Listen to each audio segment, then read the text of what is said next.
Je sais, quand tu as vu le titre de la vidéo, tu te dis non mais elle va encore parler de millionnaire. Oui, millions, millionnaire, millions, millionnaire. Je sais que le mot t'agace, tu n'aimes pas ce mot millionnaire. Ça fait flou, ça fait fake, ça fait too much, ça fait pas vrai. Mais en attendant, ça fait peut-être pas vrai, mais ça existe bel et bien. Tu le sais, tu sais tout comme moi que les millionnaires, ça existe. Et j'en ai rencontré, oui, bon, enfin c'est pas un scoop, hein, ils sont pas si rares que ça. Et reste avec moi, même si le mot t'agace, oui, même si le mot t'agace, parce que je suis sûre que tu apprendras beaucoup de mon parcours et de ce qu'ils m'ont enseigné si tu restes avec moi jusqu'à la fin. Bonjour et bienvenue sur L7 Finance, moi c'est Lisla. Sur cette chaîne, je te parle argent, finance, épargne, budget, mindset, positivité, de manière très concrète et très fun pour t'aider à faire gonfler ton compte en banque. Donc si l'argent c'est un sujet pour toi, c'est un vrai problème, t'aimerais bien savoir comment ça fonctionne, t'aimerais en savoir plus, t'aimerais en avoir plus,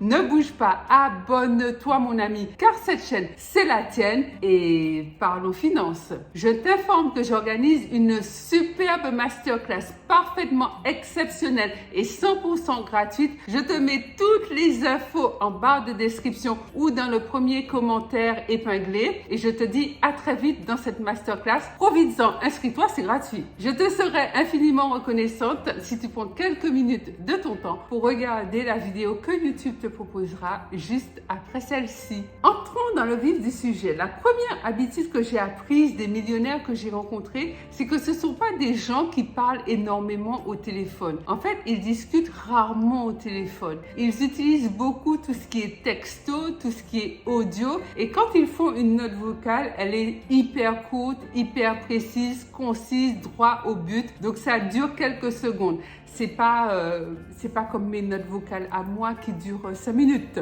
Ils ne répondent pas au téléphone et j'ai été impressionnée parce que la plupart des millionnaires que j'ai eu à côtoyer, en réalité, leur téléphone ne sonne pas. Ça sonne pas.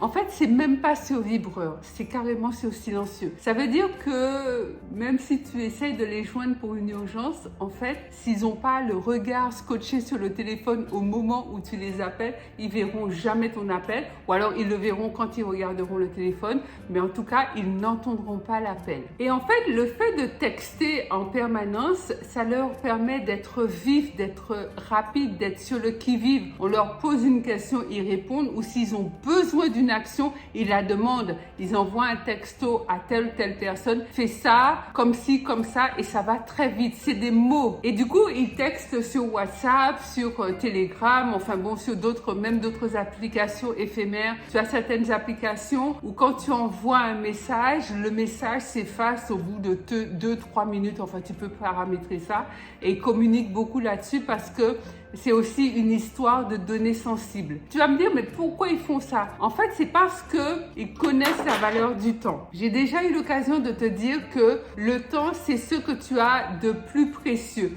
Le temps, en réalité, est bien plus précieux que l'argent. Parce que lorsque tu perds 10 000, 50 000, même 100 000 ou même 1 million pour ceux qui en sont déjà à ce niveau-là, eh bien, l'argent se refait. Tu as l'exemple de Donald Trump qui a fait faillite 2 fois, il a fait banqueroute. Et à chaque fois qu'il a fait banqueroute, il est devenu plus riche qu'avant la banqueroute précédente. Donc, ça veut dire quoi? Ça veut dire que l'argent se récupère. Quand on perd de l'argent, on peut se refaire. Par contre, quand tu perds du temps, quand tu gâches ton temps, tu peux pas le récupérer. C'est-à-dire que au moment où tu regardes cette vidéo, ta journée d'hier, elle est passée. Quoi que tu aies fait, que ce soit de bonnes choses, que ce soit des choses moins bonnes, c'est fait, c'est fini. Tu n'arriveras jamais à rattraper la journée d'hier. C'est pour ça que les millionnaires savent pertinemment que le temps, c'est une denrée rare et immensément précieuse. Donc, ils ne perdent pas de temps en communication téléphonique à dire oui, oh, tu m'as bien comprise, oui, voilà,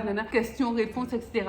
Non, ils envoient une note ou ils font un texto, comme ça la personne reçoit, la personne exécute, ou alors si on leur pose une question, ils répondent de manière précise et ils passent à autre chose. Tu vas me dire, ouais, mais ils ont des DAF, ils ont des directeurs de ceci, des directeurs de cela, des responsables RH, des assistants, des assistantes, mais même à ces personnes-là, lorsqu'ils sont hors de leur bureau, ils leur envoient des notes vocales ou des textos. C'est un mode de fonctionnement. Pourquoi? Parce qu'ils n'aiment pas perdre leur temps et ils n'aiment pas non plus faire perdre aux autres leur temps.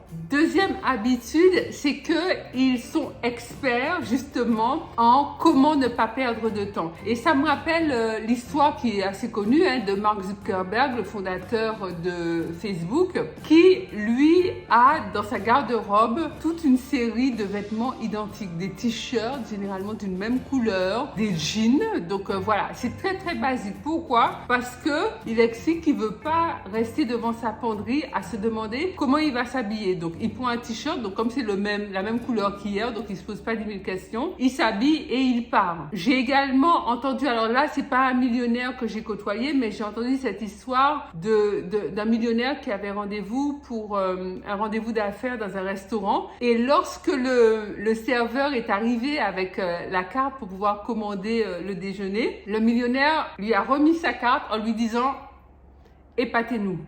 En fait, ça lui a évité, comme bon, le déjeuner, c'était un déjeuner d'affaires, c'était pour conclure un deal, ça lui a évité de perdre du temps à décortiquer la carte en se demandant est-ce qu'il allait manger plutôt du poisson, plutôt de la viande ou plutôt de la salade. Enfin, bref, tout est matière pour les millionnaires que j'ai rencontrés. En fait, tout est matière à ne pas perdre de temps et à gagner du temps. Troisième habitude que j'ai apprise des millionnaires que j'ai rencontrés, c'est que ce sont des personnes qui ne font pas confiance en général. Ce sont des gens qui ont du mal à faire confiance aux autres. Mais je sais pourquoi. Je me doute que lorsque tu arrives au stade de millionnaire, de multimillionnaire, la vie, fatalement, mais c'est obligé, la vie t'a fait des coups bas. Ça veut dire qu'il y a des gens qui t'ont trahi, il y a des gens qui t'ont laissé, il y a des gens qui t'ont trompé, il y a des gens qui t'ont escroqué, il y a des gens qui t'ont menti, il y a des gens qui t'ont volé, etc., etc. Donc tout ça, tu vas me dire, bon, il n'y a pas besoin d'être millionnaire pour avoir vécu ça. Mais tout ça, dans le monde des affaires, fait que avec de l'argent sur la table, tu deviens méfiant. Ça veut dire que quand quelqu'un entre dans ton cercle et que tu ne connais pas cette personne, la première question que tu vas te demander, c'est qu'est-ce qu'elle veut. Tu vas pas te demander qui elle est ou qui il est, tu vas te demander qu'est-ce que me veut cette personne. Il ou elle a besoin de quoi? Il ou elle me veut quoi? En plus de cette méfiance, ce sont des gens qui sont très observateurs. Ça veut dire que lorsque quelqu'un de nouveau entre dans leur cercle, ils vont chercher à comprendre pourquoi cette personne arrive là. En fait, ils vont se demander, ils vont se dire que cette personne a un intérêt à être là. Et je te vois déjà, tu vas me dire, ouais, mais tout le monde ne fonctionne pas par intérêt, tout le monde ne vient pas côtoyer des millionnaires parce qu'il a besoin de quelque chose, etc. Oui, si. En fait, tu vas pas fréquenter un millionnaire ou tu n'es pas présenté à un millionnaire, tu ne te retrouves pas dans certains cercles comme ça par hasard. Ce n'est pas vrai. C'est que tu as besoin de quelque chose. Je dis pas que tu sois mal intentionné, pas du tout.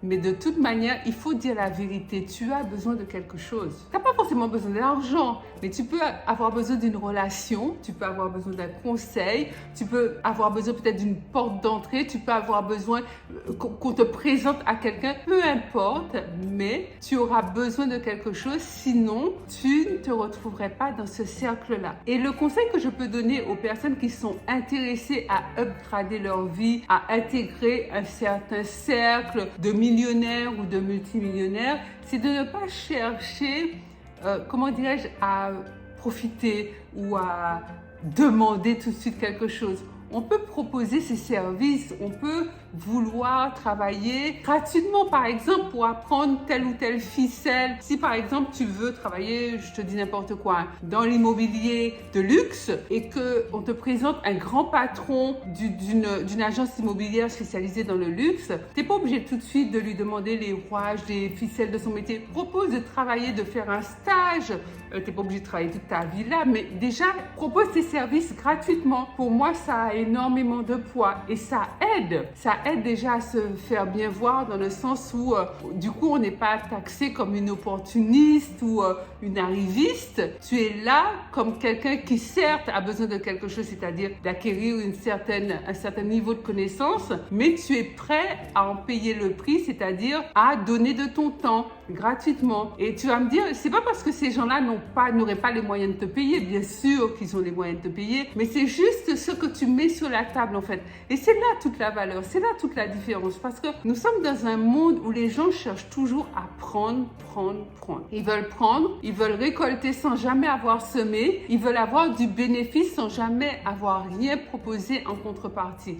Mais ça marche pas comme ça. En tout cas, dans ce cercle-là, ça ne marche pas comme ça. En plus de ça, ce sont des gens qui sont extrêmement méfiants. Bon, ça, tu l'as compris, et très exigeants. Ça veut dire qu'il faut faire attention à son comportement. Il faut être vrai. Il faut être soi-même. Parce que au moindre écart, au moindre mensonge, au moindre bafouillement, mais quelque chose qui paraît louche, à la moindre faille, ce sera fichu. Game over. Ça sera fini. Parce que, en fait, les millionnaires ou les multimillionnaires, ce sont des personnes qui, la plupart du temps, pour l'immense majorité, sont des personnes loyales. Donc, s'attendent à avoir une loyauté en contrepartie. Quatrième point, c'est que les millionnaires et les multimillionnaires connaissent parfaitement la différence entre croissance et possession. Ça veut dire que, bon, ce sont des gens qui dépensent beaucoup d'argent. De toute façon, ils en ont les moyens, donc ils dépensent énormément. Mais tu peux t'apercevoir qu'ils chipotent énormément sur tout ce qui est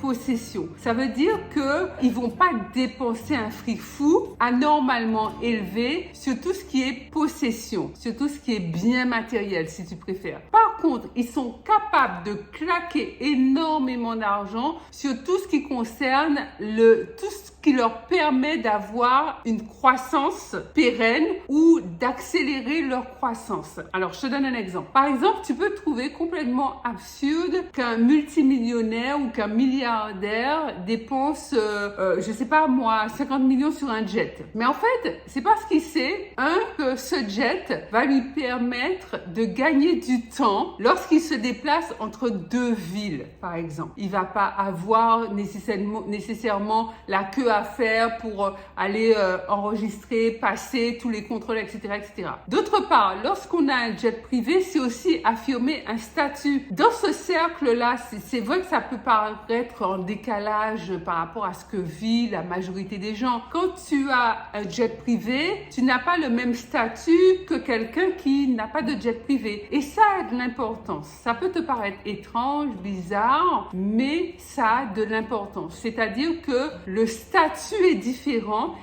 et forcément, comme le statut est différent, la prise en considération de cette personne, le respect et la reconnaissance qu'on accordera à la personne qui aura un jet ne sera pas la même que celle qu'on accordera à la personne qui n'a pas de jet privé. C'est la même chose pour un yacht. On peut dire, ouais, mais un yacht, c'est un passif. Un jet, c'est un passif aussi. Hein? Donc, un yacht, c'est un passif.